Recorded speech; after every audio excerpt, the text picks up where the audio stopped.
You never know. Okay, there we go. All right, good evening and welcome to the City Council special meeting of Tuesday, April 9th, 2024. Two items on the agenda.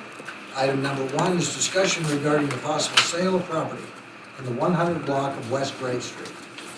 And I don't know who has that. I think Catherine and Anthony Harrington have the data we wanted to share.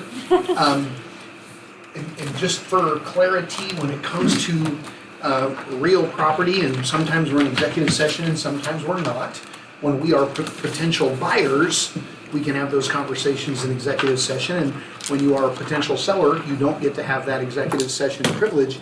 But council did request that we get an appraisal on our Gray Street property, and we have those results and happy to share it with you. We do have those results. He appraised both the 3 buildings and the empty lot on the north side of Gray, and the lot that's about half an acre on the south side of Gray that we also own. And the total for those appraisals was as vacant $1.03 million, as improved with the buildings $1.17 million. We talked to him today a little bit about that, and I think there's some concern about whether or not or how the buildings that are there would be contributing structures to the value, because we don't have a lot of warehouse space downtown. It's a little funky of a space to figure out what might be better suited for that area, and so they just kind of struggled with that, I think, and how to assess the level to which those structures contribute. We bought that property in 2011 for municipal purposes for a purchase price of $1.65 million. So it's appraising for less than what we purchased it for, which is really interesting. Because we designated that for municipal purposes, if we were to sell it, we have to abandon that use, and so we would work on some formal abandonment, essentially. We did not use bond funds or anything like that. We used cash that we had for other projects, so we can overcome that hurdle.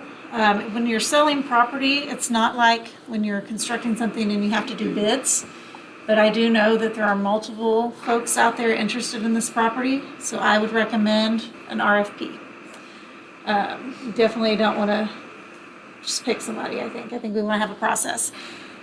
We could draft that in a way where you allow proposers to come in and tell you how they think it should be developed, and we can kind of choose from there. Value and how much they're willing to pay us is, of course, a piece of that.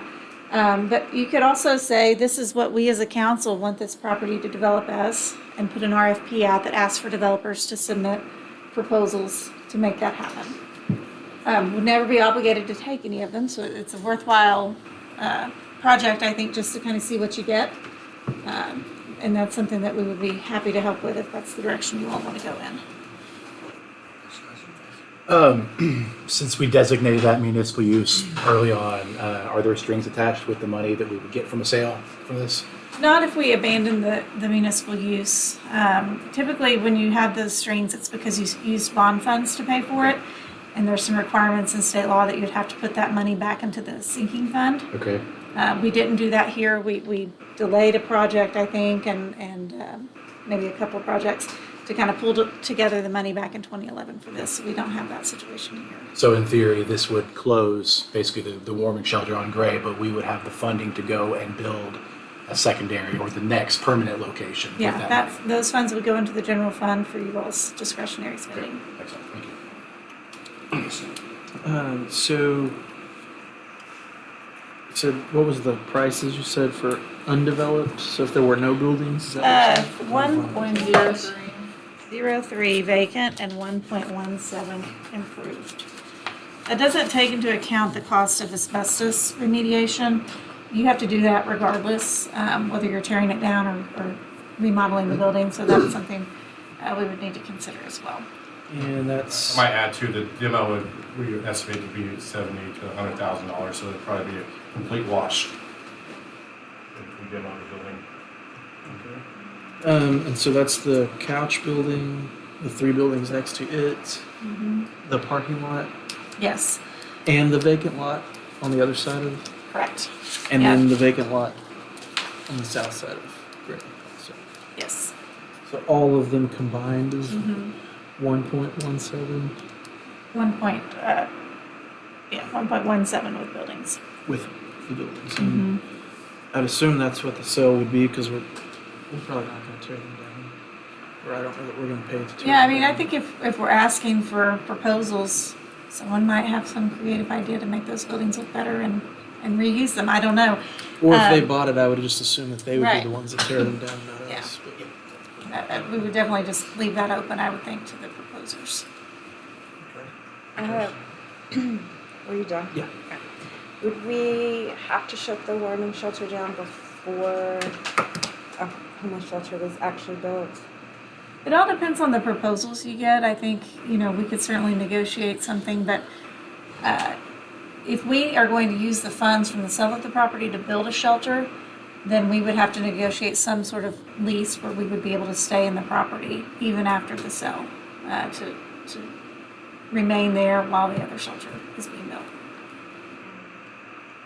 In theory, it would probably be a land sale before a shelter was built, and Right. so roughly 50 people would be coming up with alternatives somewhere.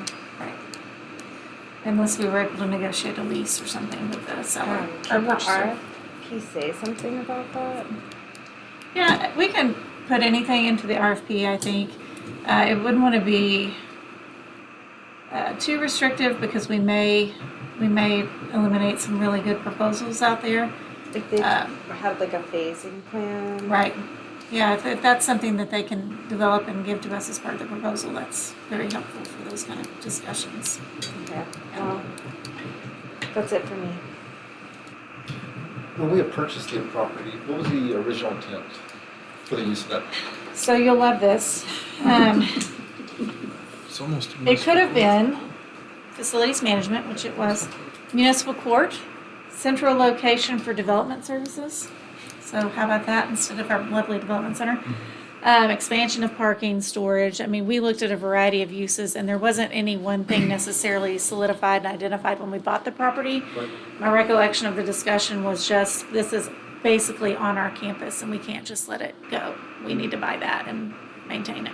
Is it your recommendation, Daryl, your recommendation to sell it instead of trying to find an alternate use for it? 'Cause I know we had talked about like the Science Academy, pre-thing with Jason, and other things that we could utilize that building for. So if we talked about any of that, or just, I mean, that's why we're all here now, is, are we just deciding that we want to get rid of it? Or? Yeah, a thought, and council is hearing conversations about what could be permanent shelter facility location, and where might you come up with proceeds to develop that permanent solution. The proceeds could come from the sale of this real property. Other conversations council has had to do with residential development in downtown Norman, mixed-use development in downtown Norman, and we've been approached by a couple of different development groups that said, we think on the piece on the south side of Gray Street, we could develop a 5-story product, mixed use on the ground floor, and still have room to park 60 vehicles, or basically the entire residential use on that south side property, which may fit in nicely with what council would like to see happen. There's a couple of ways you could go about a sale. You could put a for sale sign up and let people submit bids to you and sell it just based on the dollar amount, or council can have a little more influence on what actually gets built.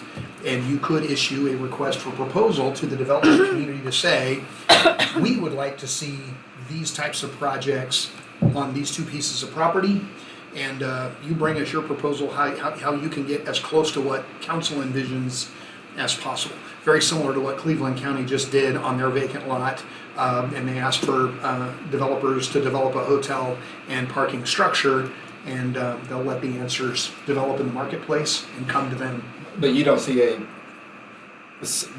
use for it from the city's standpoint at this moment, or nothing that, obviously we got a municipal court, we got all this other stuff. I think it's very expensive storage space, Yeah, absolutely. especially if council has other projects and another mission they would prefer to do. We can find cheaper storage, not on our retail corridor, business corridor, especially when you think about taking Gray Street to two-way and really trying to bring business jobs and residential uses to the downtown. I think it is ideal for that type of development, and if all we were going to do is store old furniture in it and paper, we'll do that somewhere else. Okay, so I am old, busy, and tired. So refresh my memory. We are even talking about this because Jason came to us. Yeah, you. I saw your little head rear up like that. About asbestos over there with the current situation, and do we fix it or what do we do? And then we were just like, oh well, let's just see how much it costs in general. Where are we still at with the original reason why we even are talking about this? Well, council's request, before we spent money on fire sprinklers and everything. Right. I think the thought was, do we spend money on a building that may not be the highest and best use for the property? And that started with a request from council of, let's get it appraised and see what it is we're talking about. So council could choose to do absolutely nothing, but at least now you know the value with the building, the value without the building, and we want you to be able to make as informed a decision as possible. Still the same. Yeah. No fairy Asbestos is still godmother. there. And kind of add to the demo comment, I want to make sure it's clear. So we would have to remove the asbestos before we demo the building. So that And that cost was will like still be there. 300,000. Was that it? No, it was about $60,000. So it'd be $60,000. about $60,000 to remove the Okay. asbestos, and about $70,000 to $100,000 complete demo. Making numbers up. No, we actually have a estimate on Rolling dice. the asbestos removal, and Okay. we called about Midwest reckoning about an estimated cost to demo. But the option was still remove that and then keep it going as is. That's still an option. If the homeless shelter was going to stay there long term, there is actual savings in putting in the fire suppression system versus the fire watch, which we're paying them to conduct right now. Okay. The lot between James Garner and the tracks, it has the wells on it. Are we working on a project to put something on there? So will we keep that piece of it, or? That wasn't part of the appraisal. Okay, so it's from that to the street then, basically? Yeah, essentially from James Garner west to the post office is what we're talking about. So not the vacant lot between James Garner and the tracks? No. We Does that don't- belong to the railroad or to us? Some of it's railroad right of way. We do have an old original well out Yeah. there that Mr. Mattingly's trying to get some signage for, but I think quite a bit of that's right of way and some of it will be impacted by the James Garner project. It was the community services building when it was like yellow Yeah. Yeah. and had homeless services and other stuff in there, I remember council. Water was in there for a while. So we do own that piece of property too, but we're not thinking about selling it. No. And then I'm just a little concerned or surprised that it's worth so much, or the appraisal is so much lower than it was then, especially because, there are really no vacant lots that large, specifically the south side one in the middle of downtown left. He said, if you had industrial buildings like this, a few blocks south, where the land value is super high for multifamily, then yeah, you could make a lot of money off of it. But because of where it is, we don't have high density housing down there. That's a little speculative. We definitely don't have industrial warehouses downtown generally. It's just hard to determine how and to what extent they might be contributing to the value of the property. Well, I would like to see us to ask for some proposals to see what's out there, but I definitely want to see it, if we sell it, it be developed to some sort of, maximize that property, that space with housing and commercial on the bottom and all that. So, and if they want to go taller than 5 stories, I don't really care. So,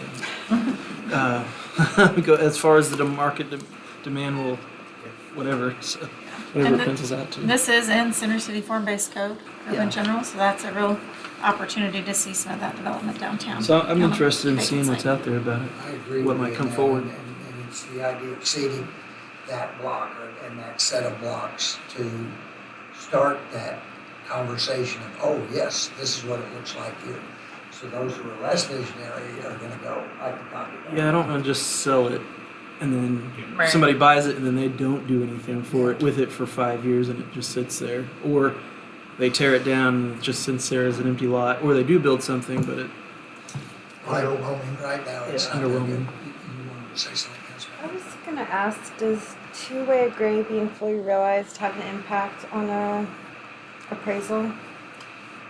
I don't know. I think we'd still have the issue with the structures, not being sure how to value those. It could increase the land value, but what they're looking at are comparable sales. And so until we have some higher comparable sales to refer to, I don't know that it has a huge impact on the value just yet. But we could actually realize that with an RFP, we could actually realize the original price back Sure. in some way. It's just, I think, an easier way of doing that than demanding over market, which is gonna slow its growth. Yeah, that's exactly what I was going to say. Doing an RFP, you can actually create some market demand, and so that you're not selling for the lowest bidder essentially. And so I think there's value there. I definitely support it. My heartburn is the less than appraisal or less we pay for it money. Figuring out how to reconcile that, and then also what to do with the warming shelter. I think Councilmember Grant's got a great point that staggering. I mean, there's got to be an order of operations here that we're not displacing one population to create an opportunity for another. But I think the really unique thing about that property is that if you've got the Central Library, you've got Andrews Park, that is basically the missing link between that connection down to Main Street on down to Campus Corner. And so I think doing something that puts people there, that people living on multiple floors, commerce on the bottom, I think that's only a positive as we move that direction. Yeah, and I would just suggest real quick that in the RFP that we allow for proposals that use all the property on both sides and also separated, north and south, because I know not everyone's going to be able to come up with something for both sides, I wouldn't think.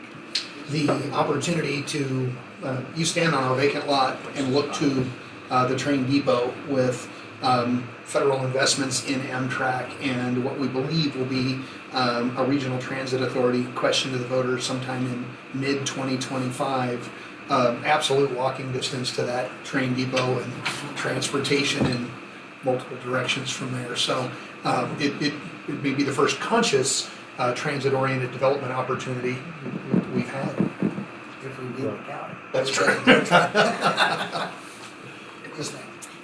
I just want to comment that I am in favor of the RFP as well, and like with Councilmember Grant said, with proper planning, we can do this properly. That way we don't displace people in the homeless shelter. But I do love the idea of the RFP. That way we can have some say in what we want that to look like. Are we coming up with a timeline? Like, are we putting this RFP out? Because I would want to wait until we can talk again about that one thing we can't talk about from executive session. Like that, Yeah. knowing that would be like, we It'll could pull the trigger then now on this. It'll take 3 or 4 weeks probably to get this drafted and get it circulated to you guys and make sure we've hit the nail on the head. So I think we've got a little bit of time Okay. to let other opportunities develop. Because I wouldn't even want to put it out if we don't have a backup plan. Yeah. Catherine, I'm guessing that they used the cost approach and they didn't use the income approach on the site. Correct. Okay. That's right, so Further discussion? Work on an RFP, get drafts back to you before it hits the street. Thank you, council. Item number 2, consideration of adjourning into an executive session is authorized by Oklahoma statutes, Title 25, Section 307B4, to discuss possible litigation regarding the acquisition of right-of-way in connection with the 60th Avenue Northeast Bridge project and pending litigation in the case of Smith versus the City of Lynn, Cleveland County District Court case CID 22-1001. So moved. Second. Brenda, are you staying for this one or not? I'm gonna go.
Madam Clerk, would you please call a roll?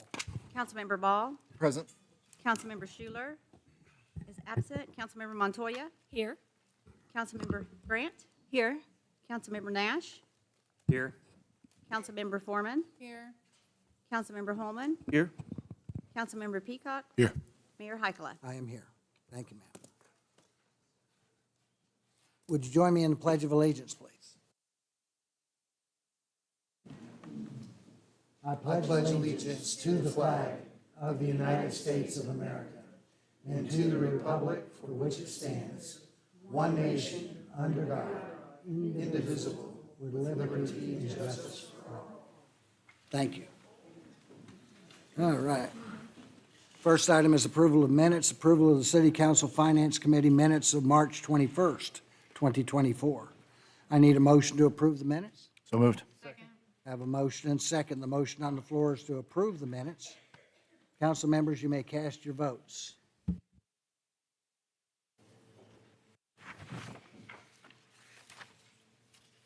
All votes have been cast, and the motion to approve the minutes passes unanimously. Thank you, ma'am. Item number 2, a proclamation of the mayor of the city of Norman, Oklahoma, proclaiming the month of April 2024 as Fair Housing Month in the city of Norman. I need a motion to acknowledge receipt of the proclamation. So moved. Second.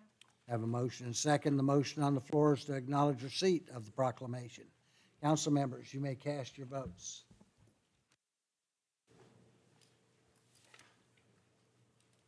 All votes have been cast, and the motion to acknowledge receipt of the proclamation passes unanimously. Thank you, ma'am. I'll read.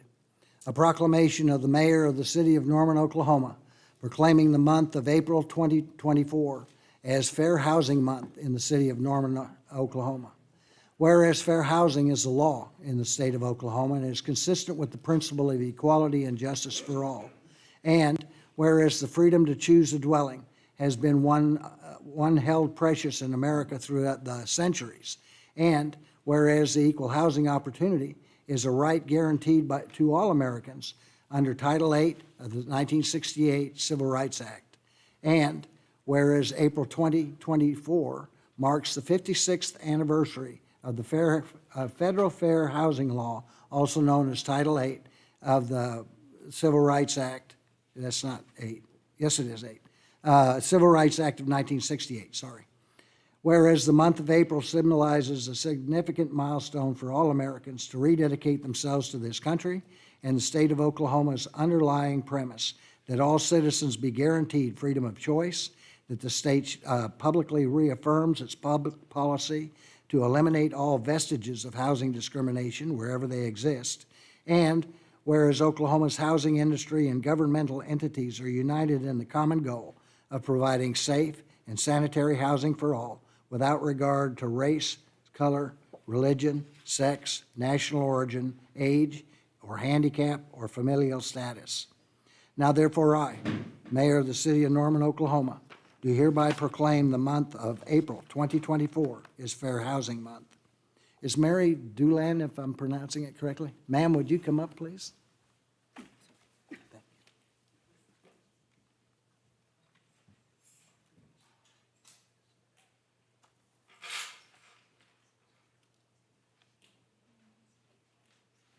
Thank you.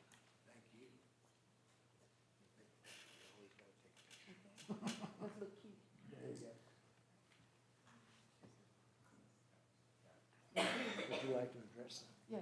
Thank you. Good evening, council members. The city of Norman has been in the forefront in the fight for equal opportunity since the 1977 HUD audit disclosed disparity in treatment in housing in Norman as well as central Oklahoma. The city of Norman has partnered with the Metropolitan Fair Housing Council since we were founded in 1978 and began operation in 1979. We also celebrate our anniversary. This is our 46th year. And we thank you so much for pledging your service to the town of this size and staying in the forefront for equal, fair, accessible, and affordable housing. Thank you. Thank you. Not quite affordable yet. Almost.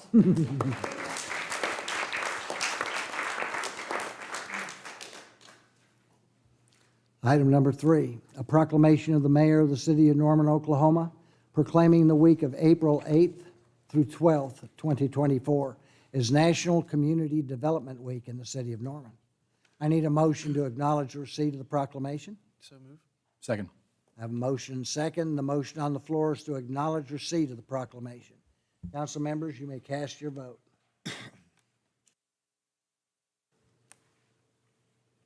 All votes have been cast, and the motion to acknowledge receipt of the proclamation passes unanimously. Thank you, ma'am. I'll read.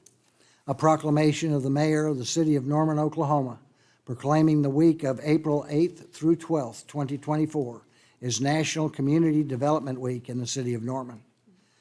Whereas the week of April 8th through 12th, 2024 has been designated as the National Community Development Week to celebrate the Community Development Block Grant and Home Investment Partnerships Program, and whereas the CDBG and home programs provide annual funding and flexibility to local communities to provide a decent, safe, and affordable housing, a suitable living environment, and economic opportunities to low and moderate income people. And whereas over the past 4 years, our community has received a total of $5,608,682 in CDBG and $250,028 of home investment partnership funds, and has funded a variety of projects that already have directly benefited our citizens and neighborhoods.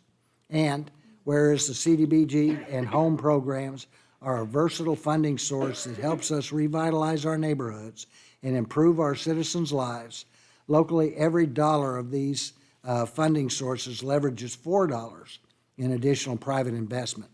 Countless projects within Norman would not have been possible without these federal investments.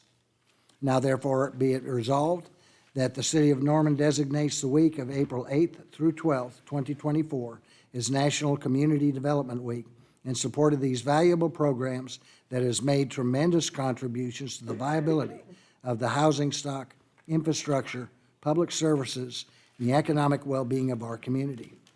Please join me in celebrating the successes of these programs and their impact on community during the 2024 National Community Development Week. Ms. Lisa Craig, would you come forward?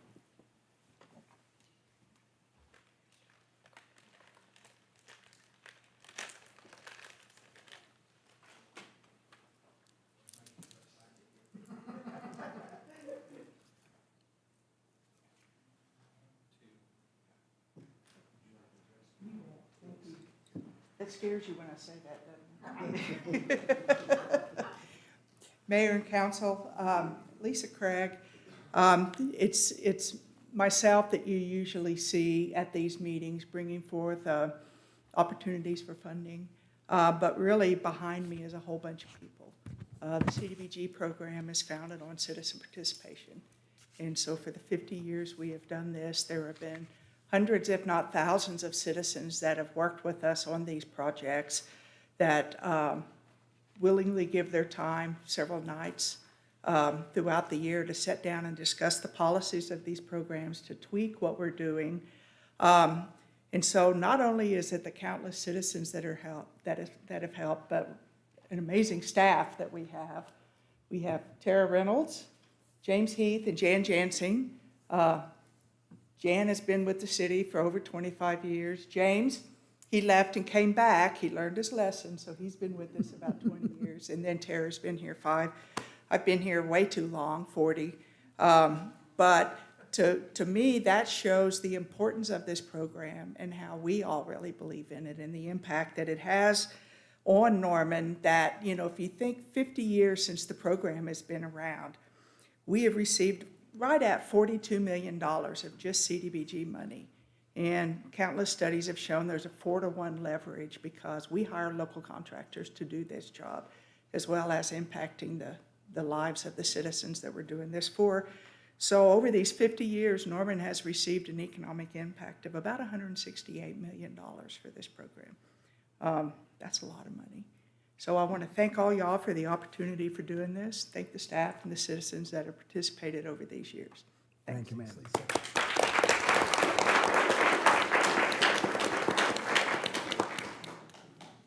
Next item on the agenda are council announcements, and I'll start down at that end. Well, Lauren's going to be sad because she's not here, and she's been waiting to go first for a while. But just a couple of real quick things. Ward 1, if your trash pickup is on Friday, we'll finally get our turn for spring cleanup on May 3rd. May 4th, we'll be having the electronics recycling event, so that will be at Andrews Park.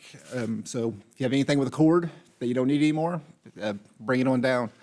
And then the last thing, just want to clear up any misconceptions on the power that we have as city councilors, and what our jobs are. First and foremost, not a single one of us up here has the power to order any city employee or city organization to do anything. Our job is to forward our concerns and those of our constituents to our city manager and department heads, request information, and then wait for the response to pass on to you. If something is found that goes against our laws, ordinances, or contracts, it is again the job of our city manager, city attorney, department heads, and city employees to correct these breaches and misconduct, and all we do is demand the accountability that you, as our constituents, demand of us, and that you deserve. We don't have the ability to order anyone to do anything. We don't have the ability to let people break our laws or rules. And, I mean, you can imagine what would happen if we told our police department that they could start breaking small rules and small infractions because, you know, it's no big deal, or that somebody wrote a contract wrong. So if we demand it from our police department, the people that's sworn to protect us and to protect and serve our most vulnerable citizens, we should demand it from every organization that works for the city and every employee that works for the city. I mean, you all deserve it. So that's all I have. Thank you, sir. Council member? Well, good evening, Norman, Oklahoma, and Ward 3. I just have 2 announcements tonight. So first, just a reminder that I will be holding a general meeting on April 21st at the West Side Library located at 300 Norman Center Court from 3 to 5. And this will be a listening style meeting. So I'm going to give my constituents an opportunity to come and visit with me face to face and tell me about your suggestions or your concerns or even your praises of our city staff, which I have received many compliments of our city staff, and I really appreciate all your hard work, and my constituents do too. And then just a reminder to any accounting and finance students out there listening or here in the audience that I'll be speaking next Tuesday at the OU, for the OU Price College of Business, and I'll be talking about my practice of business valuation and litigation support. And thank you all for being here. Thank you, ma'am. Yes, ma'am. Good evening, Ward 4 and City of Norman. Here are some events I'd like to highlight. On Wednesday, April 10th, from 3 to 6 p.m., there will be a Norman Job Fair at the Well in the Market Hall. This is a come-and-go event to engage with employers and explore employment resources. On Friday, April 12th, from 6 to 9 p.m., there will be another Second Friday Art Walk. If you live in the original town site and First Courthouse neighborhoods, there will be a joint neighborhood cleanup on April 20th from 9 a.m. to 12 p.m., starting at Yellow Dog Coffee to glove up and get supplies, and ending at Lazy Circles Brewery. Thank you to those local businesses who have partnered with their residential neighbors to keep Norman neat. If there are other neighborhoods that would like to self-organize a cleanup, please visit www.norman.ok.gov/residents-visitors/clean-neighborhood-project-keep-norman-neat-effort. And if you're not going to type all that out, just Google Keep Norman Neat, and I bet you'll find the page. Some things to save the date for. And this relates to Civic IQ, which I think is pretty important. So on Wednesday, April 24th, from 6 to 8 p.m. in the City of Norman Development Center, there will be the first of 2 Norman in the Know events. The other will be held on Wednesday, May 1st, also from 6 to 8 p.m. in the Development Center. Norman in the Know serves as a platform for residents to sit face-to-face with city officials to discuss prevalent issues, gain insights, and learn more about the various initiatives undertaken by the city. It also gives city officials the opportunity to learn about issues or concerns that citizens may want to address. Sessions will be in the Development Center, like I said, over the 2 evenings coming up at the end of the month and the beginning of May. On Saturday, May 18th, this is plenty of advance notice, from 2 to 3 p.m. at the Adult Wellness Education Center, Wards 4 and 7 will hold a combined meeting to talk about accessory dwelling units and what that means. There is a Facebook event for it, which you can search for online or visit fb.me/e/1eqvwh5vf. Really random. Thank you, Facebook. Anyways, thank you and good night. Councilmember? Thank you, Mr. Mayor. There are no announcements this week. Councilmember? No announcements tonight, Mayor. Councilmember Holmes? Yes, thank you. As Councilmember Ball was mentioning about the big trash pickup day for Ward 7, it's on, for most of Ward 7, Wednesday, 4/20 is the date. If you put your stuff out by the curb, most of it will get picked up. You might want to check the city website to see what items are not allowed, but many are. And that's a good opportunity to get rid of a lot of clutter that you may have in your garage or back room or a storage facility even, and is one of the many services that we offer in the city of Norman that are not offered in many cities. So take advantage of that. And then also want to give a shout out to the Medieval Fair. Had the opportunity to attend on Sunday, and it was a pretty large crowd on Sunday afternoon on the last day. It was perfect weather. It looked like everybody was having a wonderful time, and the Meccan piece was very popular. I went by, and there were several families lined up to take pictures with it. So everybody really seemed to enjoy the fact that it transformed itself with the sword and the knight's helmet for the Medieval Fair.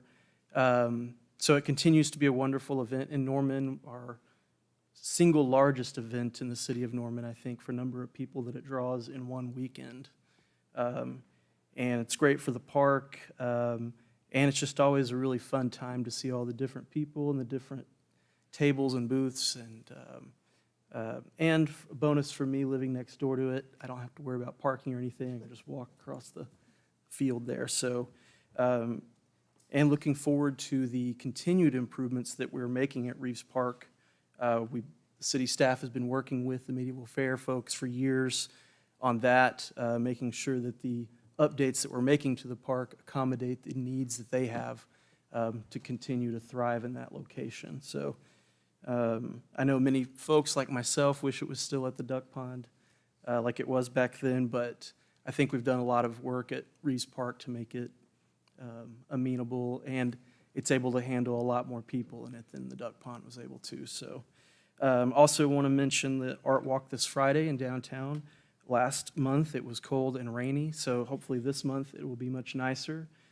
April and September are typically two of the busier ones that we have every year, and so I'm really looking forward to that, and encourage all of you to get down there and check out some of the new businesses and the activities that are going on during the art walk.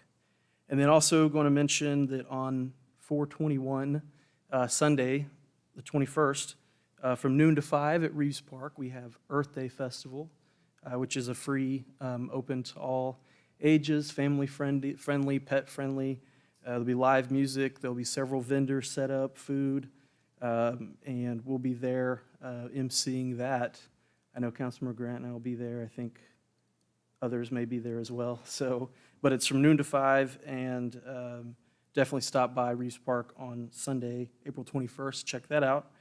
And then the last thing is there is a AIM Norman meeting this Thursday, the last one at Kennedy Elementary School at 6 o'clock.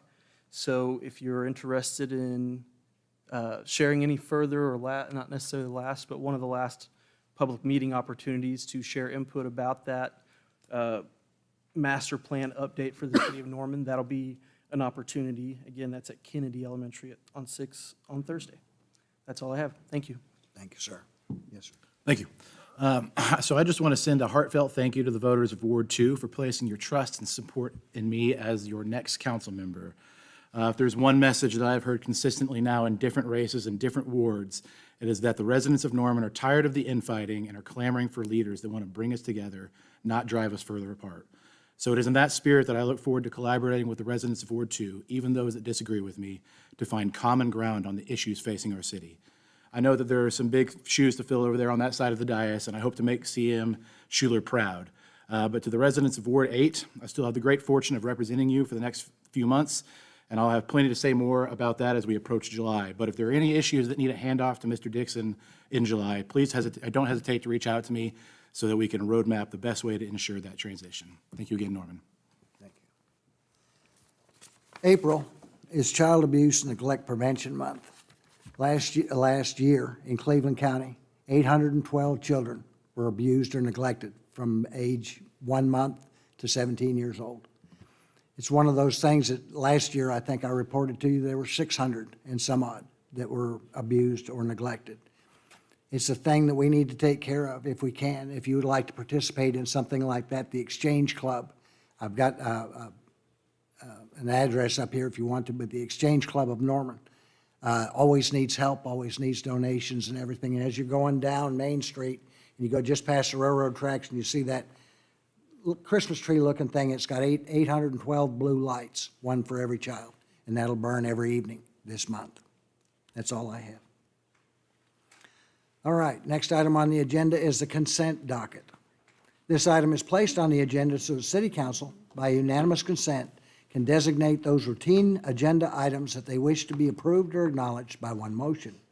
If any item proposed does not meet with the approval of all council members, then that item will be heard in regular order.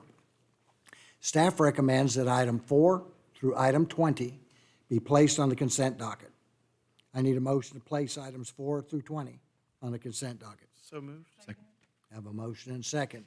Motion on the floor is to place the items 4 through 20 on the consent docket. Council members, you may cast your votes.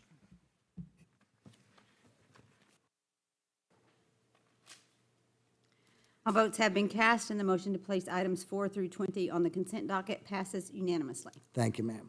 I'll entertain a motion to approve the consent docket. So moved. Second. I have a motion and second. Are any comments from council regarding any item on the consent docket? Hearing none. The motion on the floor is to approve the consent docket. Council members, you may cast your vote.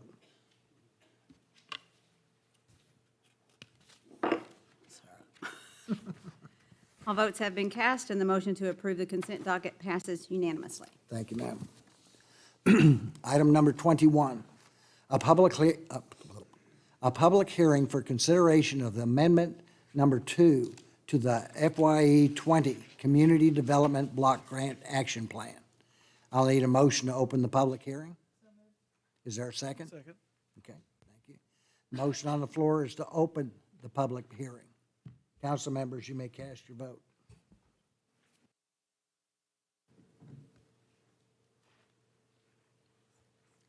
All votes have been cast, and the motion to open the public hearing passes unanimously. The public hearing is now open. Thank you, ma'am. Lisa, would you please come forward and make a presentation? Mayor and council, the FYE 20, also known as the B19, because HUD likes to number things differently than the city does. I mentioned earlier about the strong citizen participation that the program has. And we actually have what is an adopted citizen participation program, which basically says that certain things trigger us coming back to both our policy committee and the city council to change something that has already been approved. And so this item and the next item are for that. This first item, we initiated in 2019 what we call the Strong Neighborhoods Initiative for Original Townsite Neighborhood. And throughout these years, we've been a little slow. We've been very slow implementing it because this thing called COVID happened, and so we had to pivot and do some other things. We're back on task, and so we're coming before you tonight to actually expand the areas to include not only Original Townsite Neighborhood, but First Courthouse Neighborhood and Old Silk Stocking Neighborhoods. Those three are within our target area.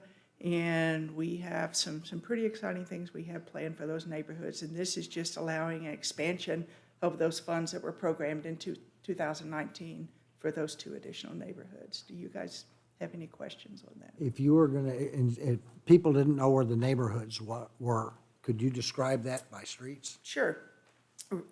Original town site is primarily Gray to Alameda, Porter to the state land. First Courthouse is Porter to the state land, Robinson to Gray. And Old Silk Stocking is Robinson primarily to Maine, the tracks over to Porter. So they're all three contiguous right there. So, Wonderful. Were there any questions from council? All right. This is an opportunity for members of the public, if you wouldn't mind staying near. Members of the public to make comments regarding this. Anybody signed up? We'll start with Stephen Ellis. Moving on to Cynthia Rogers. Paul Wilson. Evan Dunn. Chelsea Gravel. Carlinda Gravel. And Cheryl Denso. Okay. All right.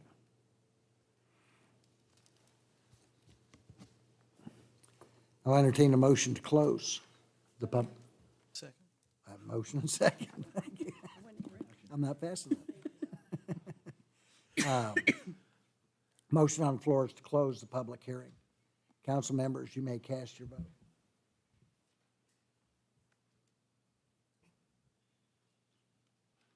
All votes have been, vote passes unanimously. The public hearing is now closed. Thank you, ma'am. I need a motion to approve or reject the amendment. Motion to approve. Second. A motion and second. The motion on the floor is to approve the amendment. Council members, you may cast your vote.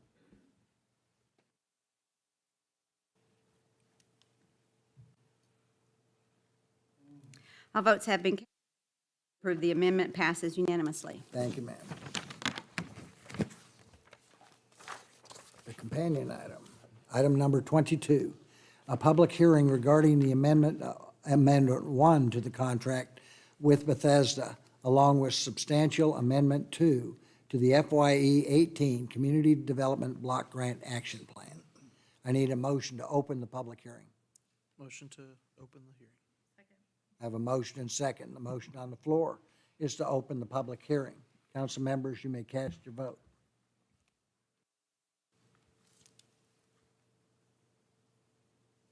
All votes have been cast. Passes unanimously. The public hearing is now open. Ms. Gregg? I'm back. So, okay, this amendment is for funding that, as part of our action plan, we had an item in there to allow nonprofits to either apply for acquisition of property or for the rehab of a facility.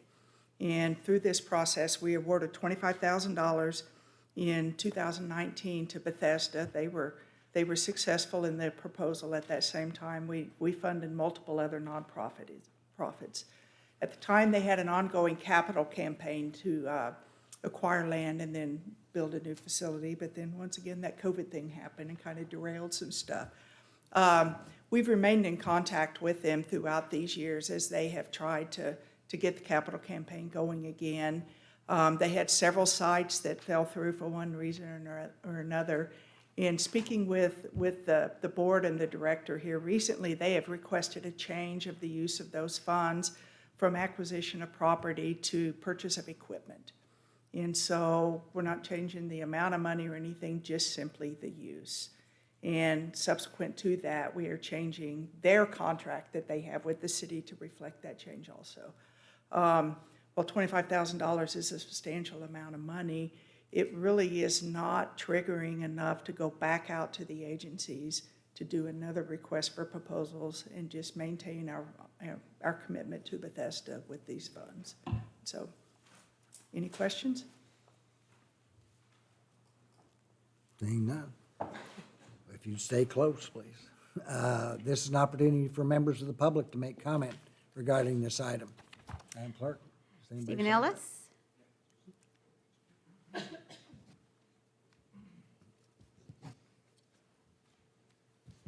Steve Ellis, Ward 4. I actually just had a question about this one, and it was about whether or not other agencies were contacted about the potential for using the same amount of money for property acquisition. I mean, given the discussion that we had before about sort of raising money for a shelter for the unhoused, potentially by selling the current place, that's not a lot of money for that, but it might potentially be useful for something. So I was just wondering what the process, excuse me, what the process was for determining that we would move to equipment rather than property acquisition when it looks like there are nonprofits that have property acquisition issues. But I don't know what the answer is, so I'll let you say.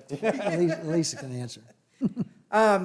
So the process was that after we were approached by Bethesda with this change, we went to our policy committee, which is our kind of oversight board, and discussed this amongst ourselves, and the result was unanimous from the committee.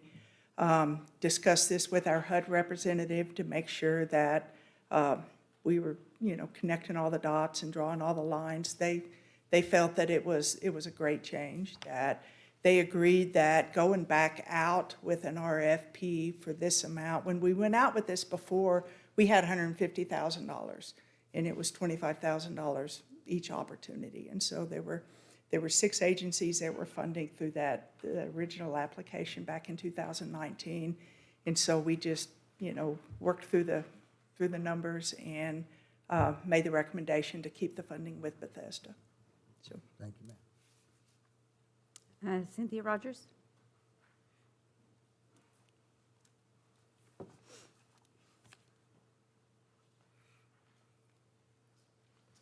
Cynthia Rogers, Ward 4. I guess I'm just scratching my head a little bit about things don't work out and you give money for a certain purpose. I know sometimes there are opportunities to switch that would stay in line with, trying to find better housing. So I just having a hard time saying, well, okay, it didn't work out, so we'll let you use it for something else unless there was some very compelling furniture we're buying here, so. Thank you, ma'am. Paul Wilson? Evan Dunn? I support it. Chelsea Gravel? Carlinda? Cheryl Ann?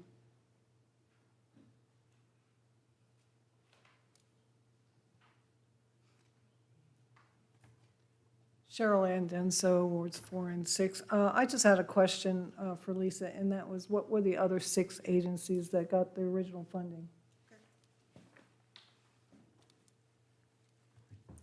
You'll have to bear with me, it was 2019. Center for Children and Families, Bethesda, Thunderbird Clubhouse, Norman Affordable Housing Corporation, ABLE, and another one. It'll come to me, so. And they were not all for acquisition, some were for rehab of their property. So, and Thunderbird Clubhouse was for purchase of equipment, so, yeah. When you say equipment, no, I'm out of line, sorry. I'm in the wrong thing. I'll ask you when we come to the next part.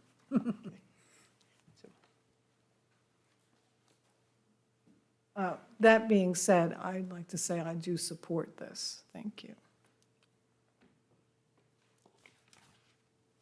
That's it. Are there any final comments from council regarding this? And I'm going to ask that question. When you say equipment, what are we talking about? Just as a general. The equipment that was purchased at Clubhouse could have been considered rehab. They've changed out all their drinking fountains to the ones similar to the ones we have here. Refrigerator, freezer that are standalone, they're not installed. Things that were for the building but not really permanently installed for the most part, so they fall under equipment instead of rehab. So, and this is equipment that Bethesda is looking at, and they still have the plan for the capital campaign, so everything that they're getting will not be permanently installed and could be relocated to the new facility if and when that happens. Thank you, ma'am. Any further questions from council? Hearing none. I'll entertain a motion to close the public hearing. Motion to close. Second. I have a motion and a second. Motion on the floor is to close the public hearing. Council members, you may cast your vote.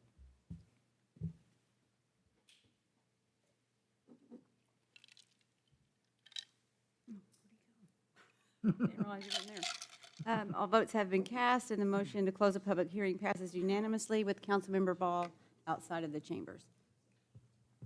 Oh, I see what you're talking about. Thank you, ma'am. I need a motion to approve or reject the amendment. Motion to approve. Second. I have a motion and second. Motion on the floor is to approve the amendment. Council members, you may cast your vote.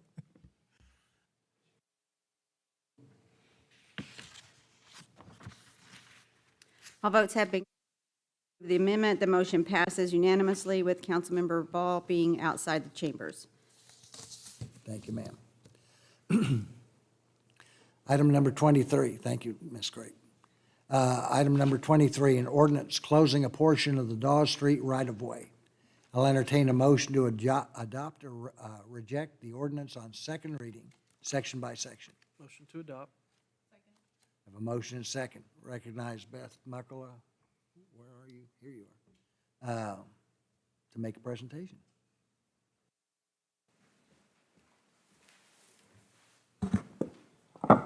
Thank you, Mayor and council members. My name is Beth Muckala. I'm an assistant city attorney, and I apparently pushed a button. Apologies. Oh, no, that's Bryce. I'm sorry. He was helping me out. Okay, so I am here to talk about the Daws Street right-of-way closure item. First of all, you're hearing from me instead of someone from Public Works because this is actually the end of a process that began as the Porter Streetscape project and acquisitions involved in that, and I'll explain how it all kind of comes together through this presentation. But of course, you're all aware of the Porter Corridor project. It was a redesign that, amongst other things, involved the termination of Daws in what is now a cul-de-sac, removing that throughway all the way to Porter. And you can see that throughway went really close to that intersection with Acres previously. The idea, of course, was to protect the residential nature of Daws Street and keep it from connecting into that larger commercial corridor. So you can see on the left, the before, and on the right, the after. Hopefully, you can see that cul-de-sac where it terminates there pretty easily. So this is a close-up, zooming in on that cul-de-sac, and as you can see, to the northern part, we have Don's Mobile Lock Shop, which has their primary customer access off of Acres Street right there. And then to the east, Van's Pig Stand, which has its primary customer accesses, I should say, off of Porter Avenue.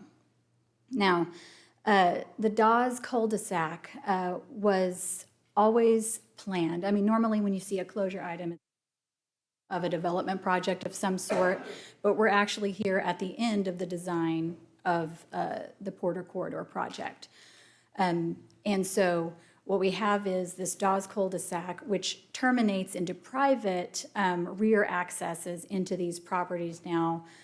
With Don's, you can see that their access on the northeast leads into their employee parking, I believe. They're behind their building. And then Van's, of course, theirs has parking into the rear of their parking lot, which was always there. So I put a little star on 309 East Daws because a protest was submitted and should be in your materials. And I just wanted you to be aware. There it is. It's close to the cul-de-sac, not inside of it, but right there. So just a little bit about the cul-de-sac design. The idea of actually the entire Porter Corridor project was to take as little right-of-way as possible. As you know, that area is pretty cramped. There's a lot in there already, and we didn't want to affect, especially business owners along Porter, any more than we had to. That same idea carried through to this cul-de-sac. And so it was designed entirely within existing right-of-way. No acquisitions were required to make that cul-de-sac happen, and that was very purposeful. Its size discourages large commercial traffic from going through that area. Now, just like a gas station that's located on a corner, and we've all broken these rules, right? We can't stop people from using it a certain way, but we've certainly tried to discourage that with the design. With that in mind, the curbs, they were designed in a rolled fashion so that if a larger truck gets down there and needs to turn around, they're not going to destroy any of the newly installed infrastructure doing it. Now, I understand that larger vehicles such as city vehicles or school buses, they have some pretty creative maneuvers they've designed to get in and out of there and keep servicing that area. But again, that was by design to keep the residential nature intact and protected. And as part of the project, we did complete sidewalks alongside that cul-de-sac, as you can see in the picture. There were some concerns at Planning Commission about, well, what signage, what warning do we give people? And the staff at that meeting, me and myself included, did not realize that we actually had installed some signage that indicates the termination. So I'll show you a picture of that so that you can see it. But this is just going around the cul-de-sac clockwise, I think. We're starting looking to the west and kind of to the north, which is the Dawn's Lock Shop property. Now, that's actually a residence that you see on the right side of that property, but it's within the Dawn's Lock Shop property. When Dawn's came recently for their latest PUD amendment, they included that residential structure with residential use within the PUD. Now, the PUD does provide that when or if that structure is ever converted over to a commercial use, there is going to be a Porter Corridor compliant installed wall along that where the commercial will then abut the residential, which is required within the Porter Corridor overlay. But right now, as you can see, there's the wood fence because that is a residential structure used residentially, even though it's owned by Dawn's Lock Shop. And I believe the driveway just to the west of that is the driveway on 309 East Daws, which is where our protest came from. Okay, so continuing clockwise, there's that Dawn's residential structure, and you can see Dawn's off to the right, their business right there, and the employee entrance right there. Okay, and here again, continuing, we're looking east and south. You can see the Dawn's employee entrance as well as the rear access to the Vans property. Looking south and west, you can see the edge of the Vans property where there is already, and it's a little small, but you can already see the wall that's installed to comply with the Porter Corridor overlay, which requires that separation between commercial and residential. And here's a picture of that signage. Now it's looking northeast on Daws at the Crawford intersection, but it does indicate that, of course, that's a dead-end street. So hopefully that signage is producing the intended purpose, the result, that is. Okay, and here is just our GIS aerial showing where the section that is subject to the closure tonight is in location of that. And so again, as I mentioned, we're here at the end of a project as opposed to the beginning. This action tonight closes that shaded portion for public use. It doesn't redesign it. We aren't doing construction in it. It's designed already in that picture that we already showed you. What this is a declaration that the city's not going to reopen the street right there. We're not going to keep it open as a public street. So if this ordinance is passed tonight, without any further action, the city couldn't go back and redesign and change that again. That's what it means, is we would have to come back for permission to use it a different way. And again, the closure was always a part of the city's plan for this corridor, which is something that during acquisitions, we explained to the property owners.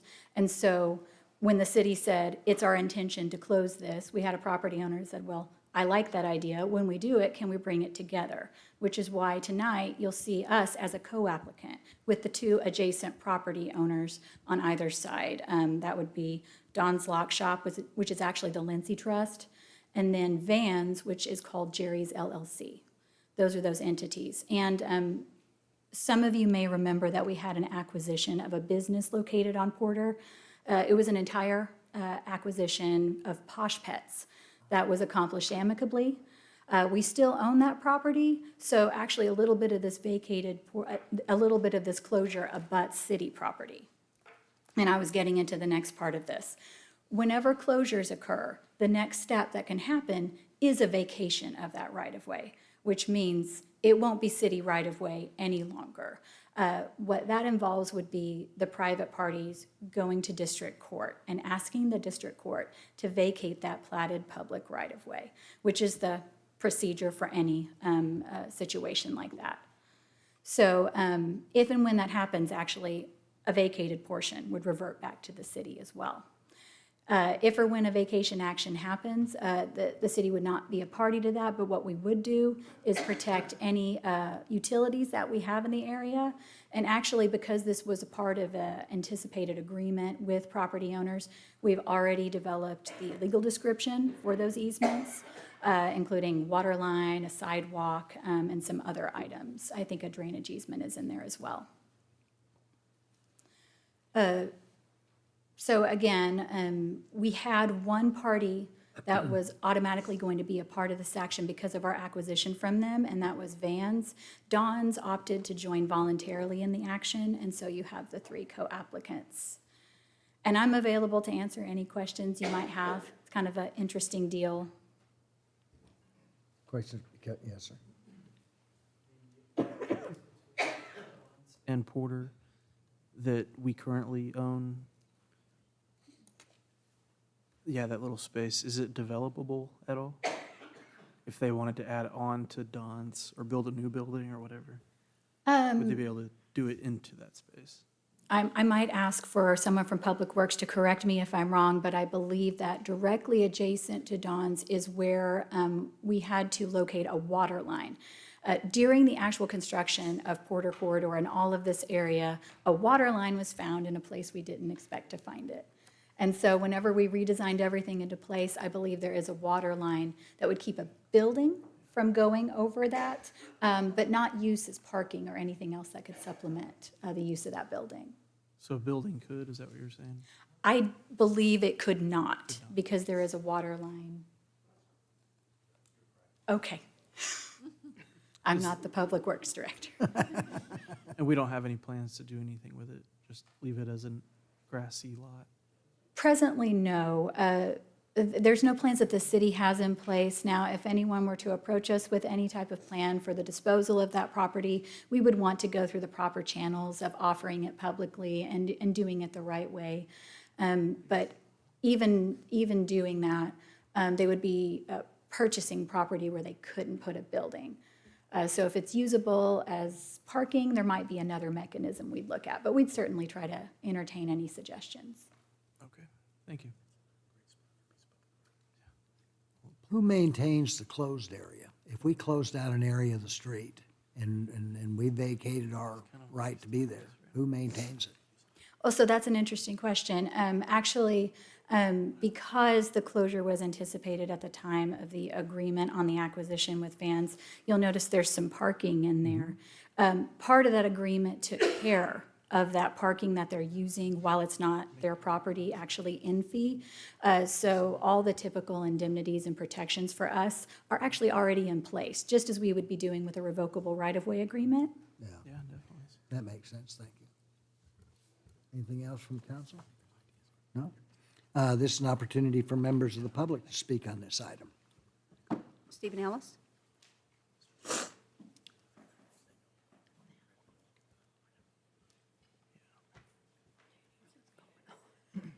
Steve Ellis, Ward 4. This is sort of just a pure curiosity question. I'm not 100% sure of who is benefiting from the closure of the right-of-way. I get that if the city doesn't change its mind, things are exactly as they would be if they didn't abandon the right-of-way. Or am I wrong about that? Is there something that the city's on the hook for if it doesn't? Because I was really wondering, it seems like we're giving up a little bit of city flexibility, and I wasn't 100% sure of sort of what we're getting in return.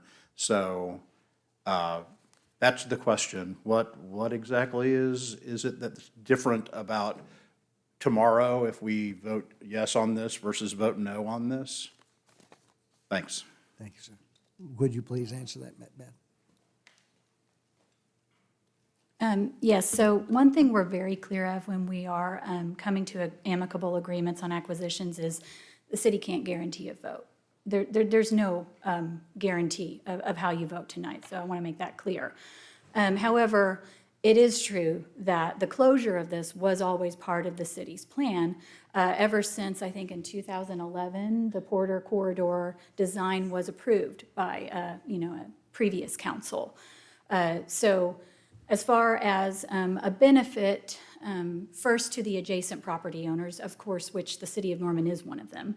But the other two, I would say that their benefits set by Oklahoma statute.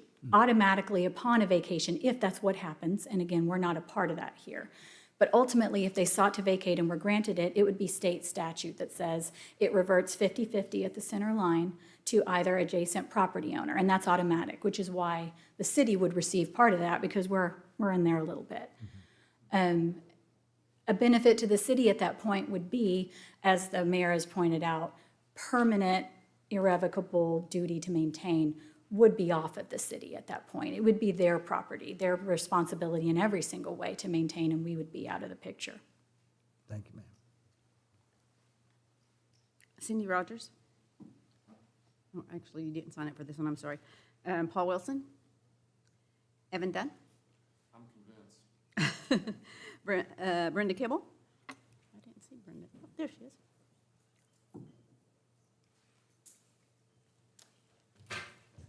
After the planning commission, I talked to, Ms. Kibble, would you introduce yourself first, please? did you say you couldn't hear me? No, well, that too. But would you introduce yourself first, please? Brenda Kimmel, 309 East Daws Street. Thank you, ma'am. Who benefits from this? Van's Pig Stand. As you can see, they gain parking off the Daws Street.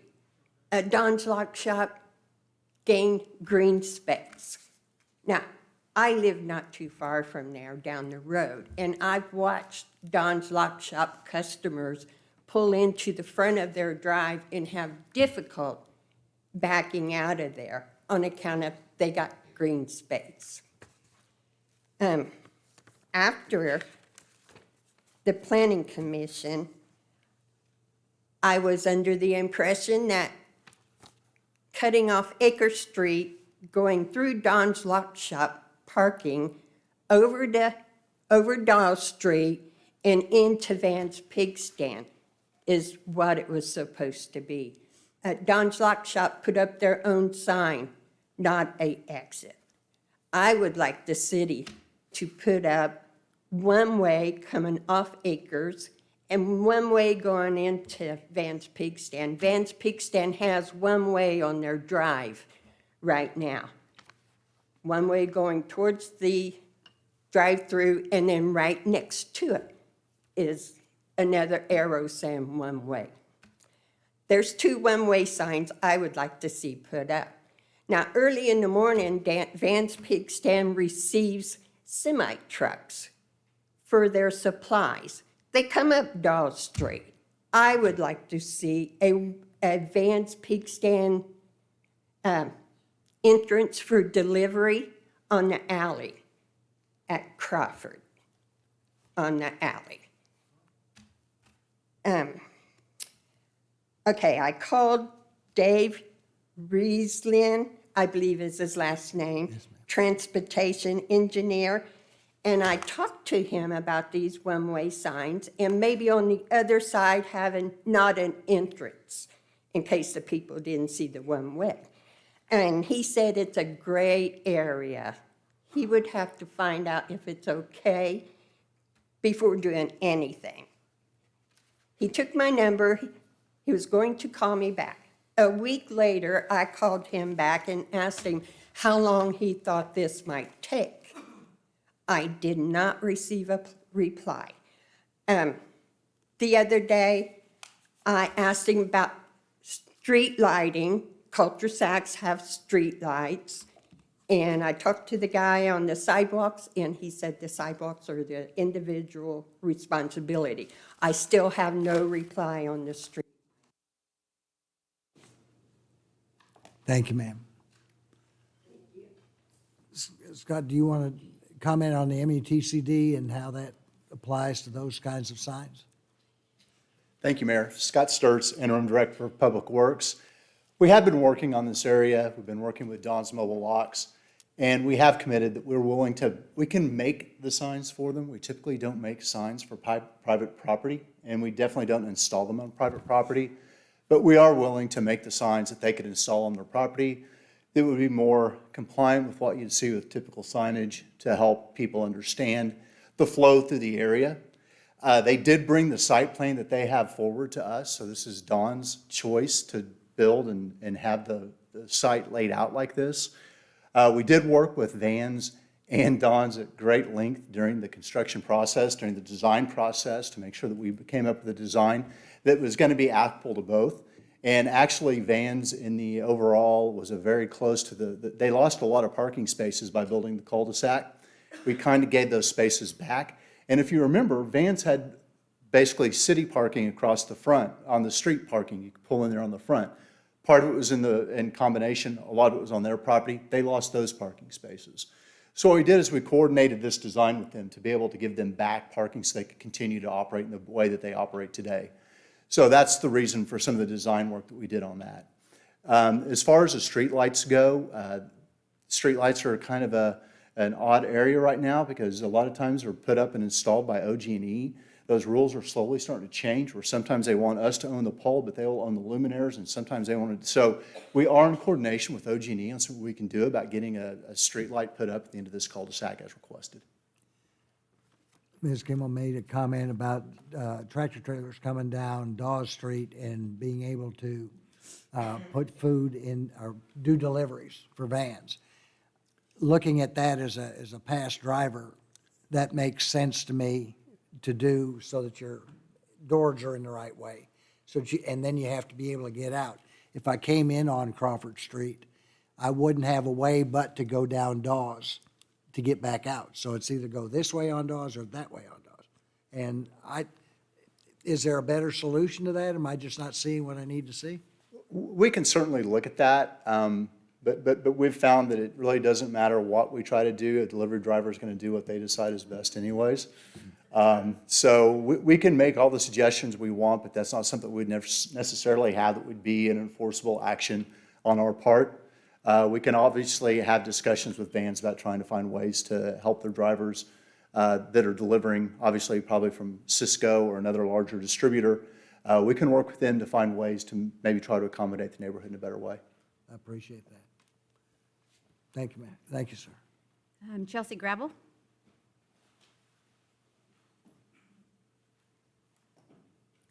Council, I'm Chelsea Gravel. I see there's a 3-minute timer, but I've actually done a deep dig into this. And in 2003, our city met with an architect for Dawn's. Dawn's never wanted this, but voluntarily had to be forced to agreement. There's a video on our city council website, on their YouTube, where it is stated that the city is trying to force Dawn's out of the city, trying to force them to close. They have lost almost 40% of their business due to the change in this street. There are school buses backing up here daily. I live within this radius. As was stated, we are here at the end of the project. Yes, we are here at the end of the project. We did not get to disagree with this before it was already finished. The community does not want this. This has eaten into the properties. The Dawn's Lock had to spend $1 million on their parking lot, and it is used 24/7 as a through street by city vehicles. That's stated by somebody on this commission. They've seen it. There are many signs in Dawn's parking lot saying stop, going the wrong way. Somebody on the committee has mentioned that. The signage down the street is one sign. This is not something the city wanted. This trust does not own that property. 319 is not mentioned. There is gasoline containers underneath the grass. Underneath that is $300,000 to replace. And the city dug it up when they found Porter and decided to bury it because it was too much work to replace it, too expensive. The employee entrances that were mentioned are actually the entrances for the customers. Vans is mentioned in here that 50% of their customers exit on Daws Street. I'm not quite sure if 50% go down Daws or all of them go the wrong way through the parking lot. I live right around the corner. I walk that street every single day. I happen to be on that street quite often, all day long. There's obviously note after note after note detailed in here that is incorrect and not mentioned properly. I could go through it all, but not in 3 minutes. And I have 27 seconds left. So let's see. The dead end sign, there's only one. We were told that streetlights were supposed to be in the plan whenever it was done. The driveway had to also be poured for 319. That was not mentioned. Let's see. The public easement has to go before a court before it can be sold, but that would cost the individual more money than it's worth.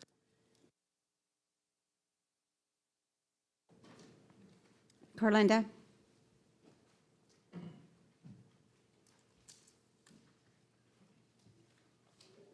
Linda Gravel, Ward 4, Council Mayor. So I'm not sure if there was a 350-foot radius notice sent out before the one last month. I do know that when we became aware of this, we watched the planning meeting. There were a couple of members of the planning meeting that actually voiced their concerns of this design, but their conclusion was that it was too late because it was already finished. If someone could correct me if I'm wrong, normally it goes out to the 350-foot radius before the work is done. So then you can hear the citizens in the 350-foot radius to kind of get a better understanding and give us a better understanding of what we're going to be looking at, hear protest if there are any, and make those decisions according to the charter. It is my understanding that the Posh Pets that was there in that green space was originally a gas station. And could someone explain if there are still gas tanks under the ground there, which I think were a concern for the area? And then I'll. Thank you, ma'am. During construction, we did find gas tanks on that property, and we worked, we did. We find them a lot when we're working in these older areas. That was an old service station. We kind of expected that we might find them. We actually went through proper closure procedures with the Oklahoma Corporation Commission. We pulled the tanks legally, and we actually had monitoring wells in place. We monitored them for the amount of time that was required, and since the Corporation Commission has closed the case and considered it a closed case, there was no additional remediation necessary, and no additional contamination was found on the site. Thank you, sir. Cheryl-Ann Danso? Can I finish? Sorry. I did want to, so one of the things that happens, it is true that this is a cross thoroughfare for cars to just cut across there. I can't tell you how many times we've been almost hit. People use that Dawn's Drive parking as a through street. They'll often just leave vans, cut across there and go to Acres, or they'll cut across there from Acres to either get to Vans or to get to Daws. That is all used as a through street. Those are parking lots. I think Dawn's parking lot is already starting to crumble a little bit, even though they put so much money into it. It isn't designed for vehicles. It's not able to withstand the weight of that many vehicles using it as a street. The vehicles that do have to turn around, like the large buses and the trash trucks, are very, very, very heavy to have to be using parking lot surfaces to do the turnaround as opposed to a street. So it's going to destroy those businesses' parking lots for those heavy equipment to go through there. I wish that we could talk more about the problems that this area has kind of created. It's my understanding that the grassy area, I appreciate you clarifying that, because I think that the businesses were told otherwise. So maybe they could be notified that, because there's been a concern in the neighborhood about possible leaking gas tanks under that area. I think the neighborhood wanted to plant some flowers there and maybe do some really pretty things, but they were concerned about leaking gas tanks creating a problem. But I wish we could just talk more about the construction of the vehicles. The vehicles won't stop using it for a street. So thank you. Thank you, ma'am. Cheryl-Ann Danso?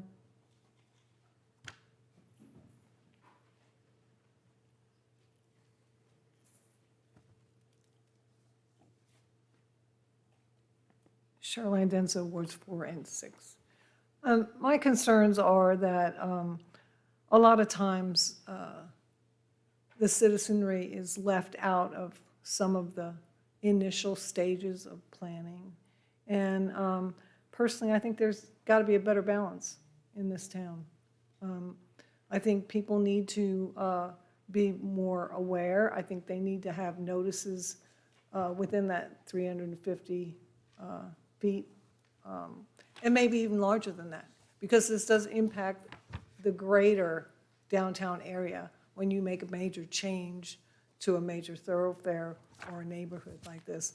And I know on Crawford Street, I fought long and hard to keep major Greyhound buses, you know, coming down that street and using that because they didn't want to have to go down Porter. And so they were coming down Crawford Street quite a lot to go over and service folks that when they were using the gas station as a Greyhound bus stop before the new bus depot went in. But so in this old Silk Stocking neighborhood, there's been a lot of problems with commercial vehicles running down Crawford, running down Daws, running down areas where, you know, normally you would have kids crossing the street and going to schools. Thank you. Thank you, ma'am. That's it. Last one. That was the last one. Any further comments from council? Yes, sir. Ask for city legal or planning. We did do a 350-foot notification area for this, just like every other project, correct? In 2017, is that what you said, Scott, was the original design? I'm sorry. I will offer the answer on this one. Again, because the cul-de-sac was constructed entirely within existing right-of-way, there was actually no need to do any notice for the actual planning or construction of the project, though again, when this was presented to council back in 2011, right? Am I saying that date right? The design for Porter Corridor, this would have been part of public meetings and notice, including this design. As for this particular application, it was actually noticed within a 400-foot. We expanded it mostly because the city was an applicant, and we like to do that in those cases. Okay. Thank you very much. Yes, sir. For Scott, maybe to clarify, that this part of Porter Corridor was its own separate project in the 2019 bond, or was part of the whole Porter Corridor? No, that's correct. So this is the Porter and Acres intersection project. It was done first. It was the first project that we did in the 2019 bond program. Design in this area, and we already had a plan in action. So we're able to move forward quickly to get one of the projects on 2019 completed. It was done totally with city funding. So we were able to move quickly on this project and get it going and underway. Cutting off of Daws on both sides of Porter there was part of that bond package, or part of what voters were shown that this is what we're going to do? We never knew exactly how we were going to terminate. In fact, initially that cul-de-sac was actually closer to Daws. Daws was closer to Porter. Right. And it was really almost just a sidewalk in between. Well, when we looked at what that was doing, it was really going to damage those property owners that fronted Porter in a very negative impact. So we started looking at other alternatives, and that's when we started working with both those property owners. We worked at great lengths with the owners of Daws. I had countless meetings with the city manager and legal and you know, the director of public works at that time to find ways to make their property work better for them, and also with vans. So we went through a lot of effort to make this work, but we felt like that Daws, the way it came through, and it was on both sides of Porter, created a really awkward intersection. And it was really unsafe, and there was no way that we could adequately make that a safe motion of through there. That's why, I mean, it would have been a great place for a roundabout, except we didn't really have space for that either. I don't know if you said that too, but. Well, that was part of the original Porter plan that I personally favored, was a roundabout there instead of a 5-lane intersection. But And I believe, and I could be, it's been a while since I've looked at the Porter study that was done, but I believe that it actually even included the closure of Daws because of its close proximity. It just wasn't a safe intersection. I initially had some concern about the closeness of the the drive into Vans, but it actually, once we got into it and looked at it and traffic flow, it didn't have as many negative impacts. But having a street through there was definitely a problematic issue. We were trying to, the cul-de-sac was designed to be within the framework of the right-of-way. One thing, as Beth mentioned, it does have a rollback curb so that you can actually go up on it, so a larger vehicle can go up on it, and the sidewalks are actually designed to handle the weight of those larger vehicles. So it's actually designed with a turn radius for larger vehicles. While it's not the size of a normal cul-de-sac you'd see in a subdivision, we did design it very thoughtfully to try to make it something that would be utilized in this area. And is there a way that, well, I know we can with our own city vehicles and drivers, but that we can work with NPS to make sure if their buses are doing it, that they're doing it in a way that, I don't know. We can certainly reach out. We know the people to call. We can call them and talk to them about this and find out if they can speak to that driver and just mention that, you know, can we stay off the private properties and stay within the public right-of-way? Well, I know that since those are local, that would be, it feels like those would be easier to work something out with. I agree with you about the delivery truck drivers, because I've told the city manager, I've texted the city manager many times about the issues on Campus Corner with delivery trucks blocking the whole street or, anyway.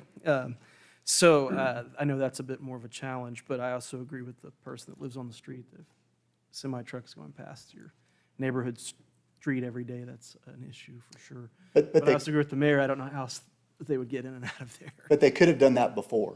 There's Right. nothing that we've Right. done that caused, I mean, that may have been how they would have come in before, to come in that same area in the back. I don't know, I wasn't living there at the time. I doubt that they were coming in on Daws and immediately turning. That'd be a very tight constraint there to try to get that to work. They may have been, I don't know, I just wasn't there to witness it at the time. Thank you. All right. The motion on the floor is to adopt the ordinance on second reading. Council members, you may cast your votes.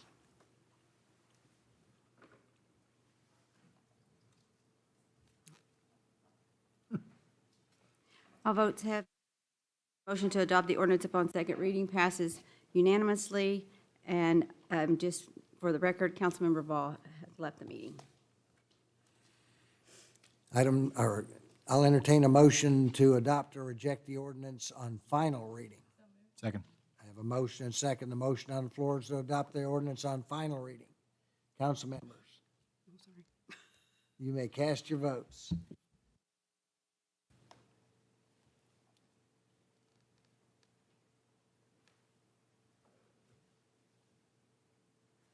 All votes have been cast, and the motion to adopt the ordinance upon final reading passes by a vote of 6-1. Voting against, Councilmember Nash. Thank you, ma'am. Next item on the agenda is miscellaneous comments. This is an opportunity for citizens to address City Council. Due to Open Meeting Act regulations, council is not able to participate in discussion during miscellaneous comments. Remarks should be directed to the council as a whole and limited to 3 minutes or less. We'll start with Stephen Ellis.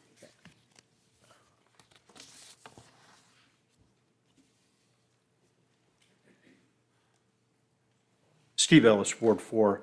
I sent an email to council this morning on the deficiencies of the contract with Coalign that was approved in item 17 on the consent docket. Basically, that contract doesn't include any deliverables that address the implications of the project plan, whenever we get it, for the arena proposal, that include the non-UNP part of Norman, the county of Cleveland County and Norman Public Schools. Basically, we're asking Coalign sort of for loan qualification information, not information relevant to the overall analysis of the wisdom of the project plan when we finally get one. And if you're not clear on why those are two very different things, we can talk about that later.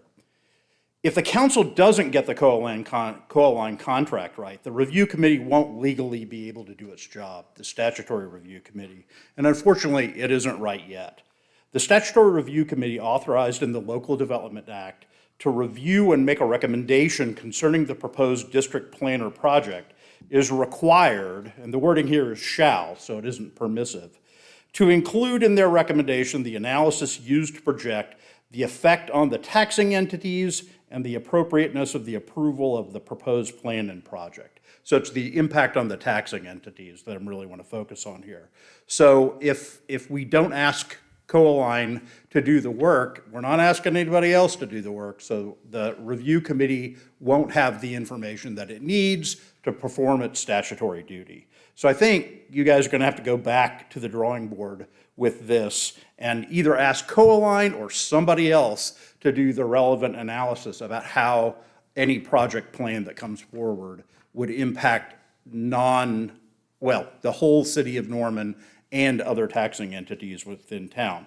And I want to add that given that this item was on the agenda, it was item 17, I think it would be both permissible and appropriate for the council to address the issue that I'm raising. I know you normally can't address things that come up in miscellaneous comments, but it was already on the agenda. So you guys are covered that way, right? So let's hear why we're not looking at the overall wisdom of this plan, and we're just asking for loan information. Thanks. Cynthia Rogers?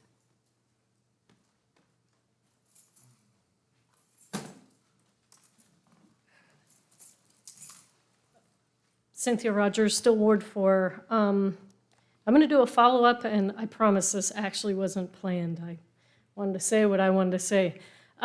This afternoon, I sent council an email with a document, which was actually a report that was done in June of 2018 when Arena version 1.0 came around.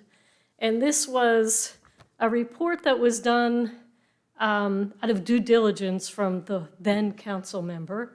And the report basically asked HVS Consulting Company to review the documents and the materials that were used up until that point when the Arena proposal came to council. So I want to point you to this report because, one, yay, due diligence, and the second, this report lays out the documents that you would need and the sort of research and analysis you would need to actually make a well-informed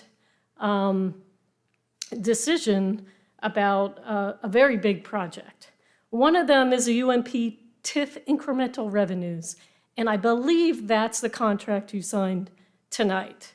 The least concern I have is that a bank would give us money for a project that's not going to be able to grab some money to pay off the loan.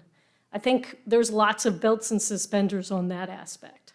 Now, the economic impact was completely ignored last time around, even after having gone through the statutory review committee, which was the point I was making at the time, and then HVS came in and pretty much said, hey, we never actually looked at net new economic impact on what happens in the TIF district and what happens outside of the district.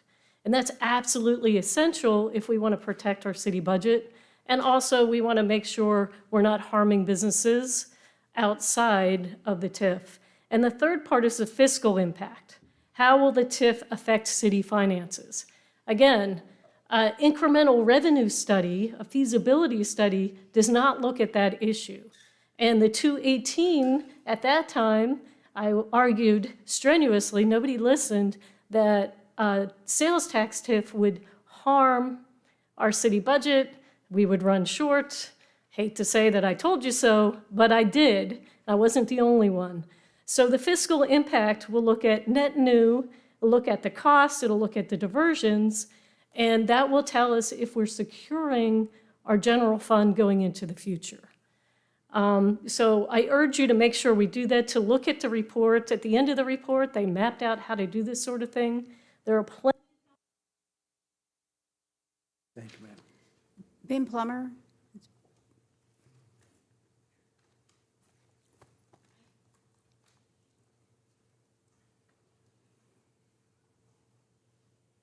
Ben Plummer, Ward 4.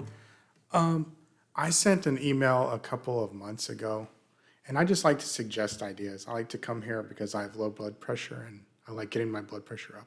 But I also like to suggest ideas. And one of the ideas I had was the concept of lanes, pedestrian lanes, converting alleys into pedestrian lanes. And you have some really great alleys. You got an alley between Gray Street and Main Street, and you already have some businesses that are, that have something going on in the rear of that, of their businesses.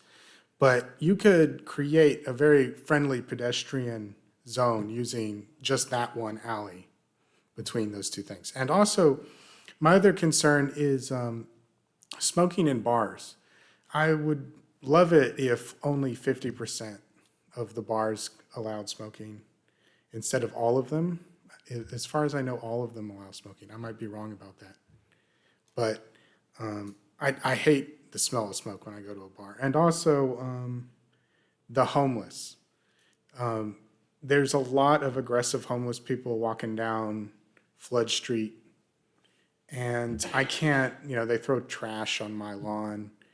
And I can't garden without one of them running up to me and being like, hey, can I help you pull weeds for some money? And I'm like, no, I don't have any money. But anyway, those are my concerns. Thanks. And Michael Blanc.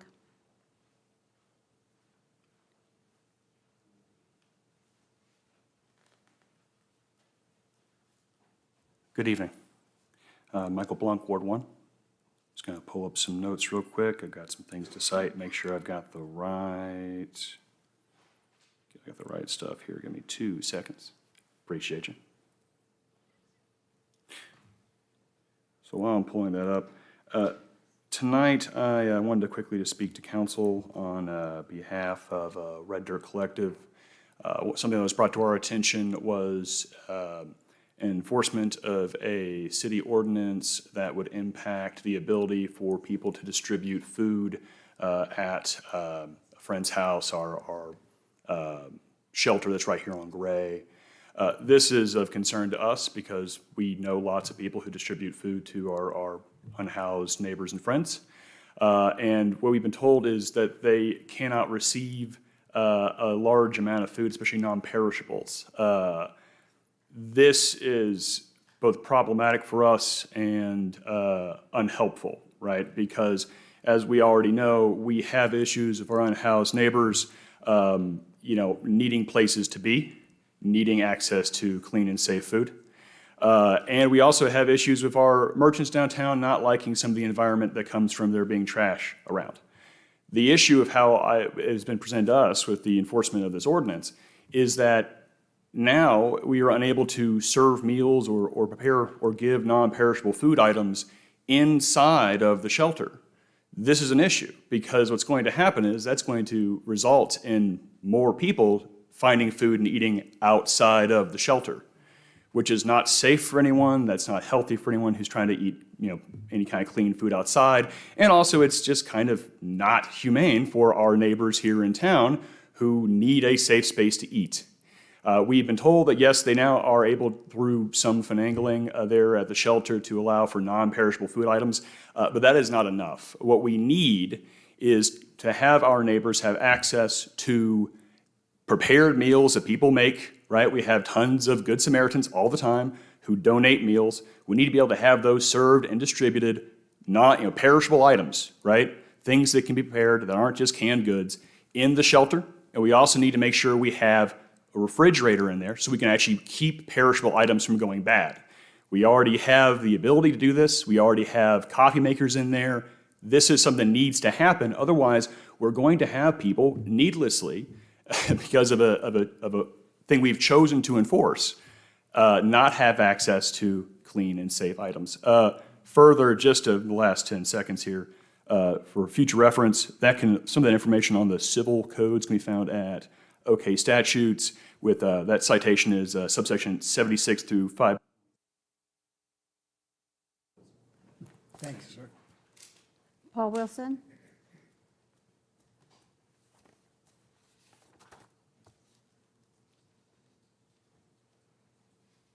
Council, Paul Wilson, Ward 1. First and foremost, I want to congratulate Matt Peacock. I know we're not supposed to rule anybody out, but congratulations on your win. Second, well, the guy before me kind of said everything I wanted to say about it. But yeah, I saw the same post on social media, and I know it got a lot of people upset. I just think it's wrong that we don't allow people at the shelter to be able to eat prepared foods. I get it that the shelter isn't allowed to prepare foods and hand it out because that isn't in the contract. But if somebody like the Red Dirt Collective or a person like myself wants to prepare 50-something meals and take it over to people who need it, we should be allowed to. And they should be allowed to eat inside. Think about it. Everybody always complains about the trash on the ground. Well, if they're allowed to eat inside, there's trash cans inside. They can throw their trash away and it can get properly disposed of. That way the trash isn't on the ground outside, it's actually being taken care of. So I kind of wish we can find a way to work around this. I mean, we have coffee makers in there. I agree with the thing about the refrigerators. Some of these people might actually have food that they got during the day, and when they go there, they probably would like to keep a bottled water cold or a soda cold or something that they can use while they're there. So, but the other thing I also want to talk about is because of the post on the ward page, I find it kind of disturbing when I see anybody attack another group, especially in the city, and especially one that is so vulnerable as our unhoused. The more we kick them while they're down, we're not picking them up. I mean, we need to show compassion. And when I see a city official do it, I know you guys aren't technically city officials, but you do represent the city and the constituents. When you see a city official or somebody that sits up on the dais, attack a particular group of individuals, it's kind of disheartening. Because, I mean, we entrust you with representing us, and sometimes when that happens, I don't feel that you're representing us. I know not all of you do it, but I have to address you as a collective, so thank you very much, and I hope everybody enjoyed the solar eclipse yesterday. I know I sure did. Evan, Dunn? Thank you. Evan Dunn, Ward 7. So I have a couple of announcements. I'm not going to be running for Congress. I'm going for the presidency.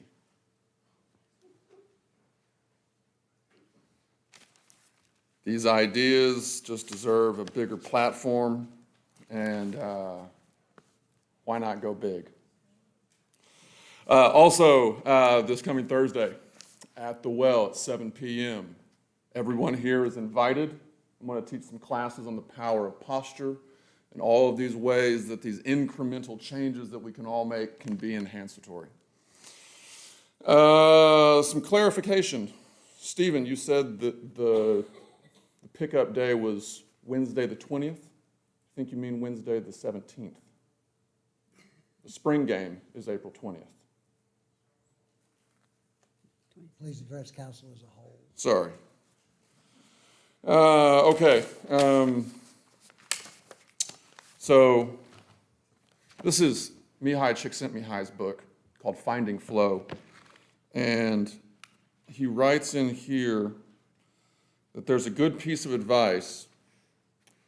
Is act always as if the future of the universe depended on what you did, while laughing at yourself for thinking that whatever you do makes anything but a small difference.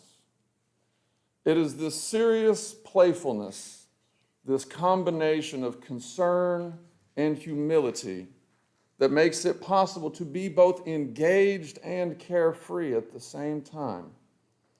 With this attitude, one does not need to win to feel content. Helping to maintain order in the universe becomes its own reward, regardless of consequences. Then it is possible to find joy even when fighting a losing battle in a good cause. Thanks for making this a good cause.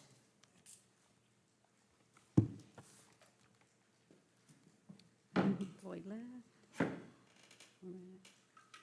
Brenda Kimmel? I just want to answer the mayor's question and how the people are going to get in and out of vans if they don't exit on the Daws.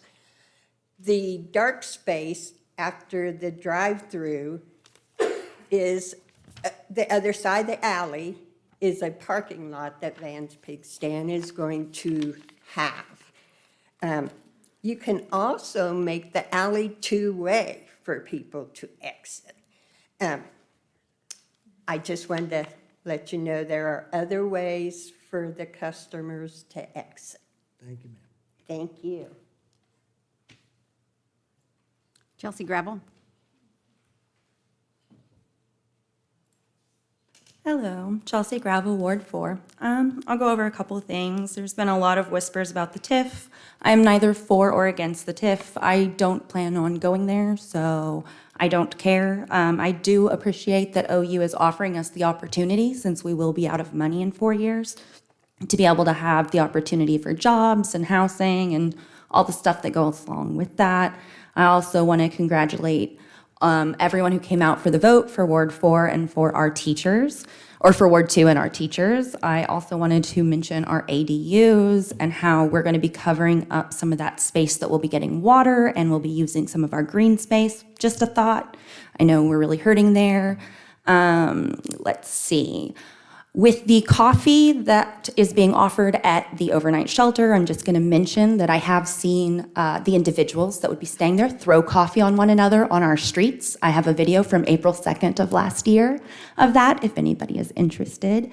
And the contract hasn't changed. That was stated whenever the individuals in charge of the shelter signed the contract. Nothing has changed. There is room at Food and Shelter for them to house 200 people, or maybe it was 300, in their dining room. They would be more than happy to do that, and I'm sure the community could still cook the meals that the cook is being paid to design. It's also an emergency warming shelter. It's hot outside. I don't think we need an emergency warming shelter, or at least that's what it was supposed to be. Also, I'm just going to use my last minute and a half to talk about what I did today. So if anybody has looked at our county jail in Cleveland County, there is a lot of lovely individuals in there for crimes that are very disgusting. In the last 9 days alone, there are many individuals in there from every single day that have been picked up for having drugs on their person, for attacking people, for having selling drugs, for raping people. Have a look. There is several pages worth of these individuals picked up in our city. The crime from the criminals that we are experiencing is because of the people we are allowing to walk down flood that you are hearing from other individuals, from the people who are going to be throwing coffee on one another, who are allowed to do so if they're given coffee, even though this contract has not changed. Just a few things from my week. Feel free to take a look at any of it yourself. Thank you for your time. Carlinda?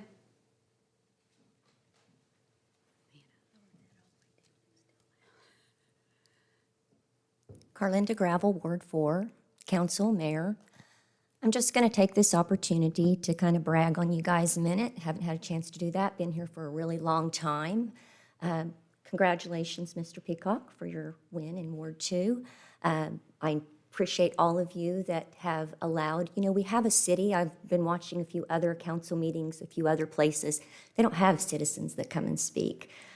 Sure, it can be quite difficult for you guys when there are those of us who you might not agree with or might be a little bit concerning. Some of us might get really passionate.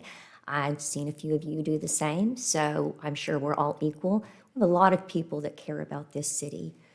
That's why we're here. A lot of us don't agree on a lot of issues that are out here in the audience, but the one thing we all agree on, including all of you, is that we all care about this city. We care about where we live. We care about our quality of life. We care about doing the right thing to those around us and those who live nearby us. Want to take just a second to tell you, I know there's a lot of controversy about Norman neighbors on Facebook. A lady commented that she got to see a photo of her loved one, that she didn't know if he was alive or dead. His phone was no longer available. He had no way of reaching out. She had no way of finding him. And she said, I'm so grateful that I see he's now still alive and well, living in Norman, but still alive and well. I do want to also take this opportunity to send some kudos out to our Norman Police Department. They're working diligently. They were working diligently in the areas. I don't know if there's normally an issue around the eclipse, but there was some definitely extra coverage just to be on the safe side. We've got some wonderful officers. We've got Major Vincent, Major Shattuck, Major Barber, Chief Foster, all the lieutenants, the officers. We've got new graduates that are working diligently in our city. They care about our city too. Sheriff Amoson and all the deputies that are patrolling the area. There's been some issues, and so they're all working diligently on all of our behalf to keep it a clean, safe city that we can all enjoy. Norman Music Festival is coming up at the end of this month. It's going to be a great time, and I really appreciate all those officers that are working diligently so we get to enjoy that time and that space along with everything else that's coming up. I appreciate all you guys that come here, and even though you don't always like the things that we have to say, you still listen, and those of you that make us feel heard, and even if you don't agree with us, you're still willing to take our concerns into consideration, and I want you to know how much I have appreciated that over these last months. This is not something I'd ever done before that, so I just want to tell you how much I appreciate that. Thank you. Cheryl Ann Tenso.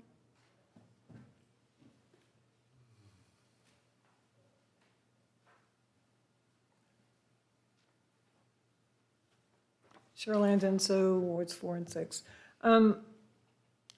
We're all compassionate people in Norman. Pretty much, we care about each other. And everybody wants in the world to be able to feed people, okay? This is a world crisis. We have a food world crisis. However, this is not Gaza, okay? There are rules in place within the state of Oklahoma to feed people safely so they do not get dysentery, they don't spread disease, and unless we adhere to the state health code within our establishments, our restaurants, our soup kitchens, our commercial kitchens, etc., we risk giving people disease. We risk people spreading disease. Now, that being said, if somebody wants to open up a commercial kitchen and do things properly and have it inspected by the health department, have at it. But don't go around acting like you're holier than thou because you want to hand somebody a sandwich that might have been sitting out in the sun. I'm tired of that. I personally have had food handlers permits from this state for many, many, many years. I know the safe temperatures to keep food at. I won't eat food that's set out at a family gathering past 2 hours. You have to do it safely or people get sick. And the last thing we want is an unhoused population with dysentery in this town with not enough toilets for them to use. Thank you.